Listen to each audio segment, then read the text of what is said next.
నాన్నగారు టిఫిన్ ఏం చేయమంటారు? ఇంట్లో చపాతీ పిండి ఉంది కదా, చేసేయ్. చపాతీలు నూరుకునే ఆ పీట విరిగిపోయింది నాన్నగారు. సరే నువ్వు ఉండు, నేను తీసుకొస్తా. డబ్బులు ఖర్చు పెట్టకూడదని మీరే కదా అన్నారు. తినే విషయంలో ఖర్చుల గురించి ఎవరైనా ఆలోచిస్తారా ఏంటి? నువ్వు ఉండు, నేను తీసుకొస్తా. ఒక పని చేద్దాం నాన్నగారు, అస్సలు డబ్బులే ఖర్చు పెట్టకుండా చపాతీలు నేను చేస్తాను, సరేనా? డబ్బులు ఖర్చు పెట్టకుండానా? సరే సరే.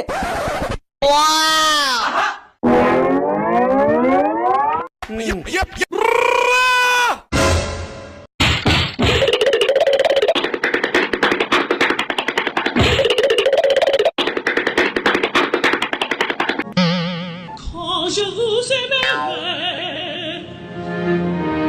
ma foi, je ne sais pas. చూసారా ఖర్చు లేకుండా ఎంత ఈజీగా పని అయిపోయిందో. నా పని కూడా అయిపోయింది.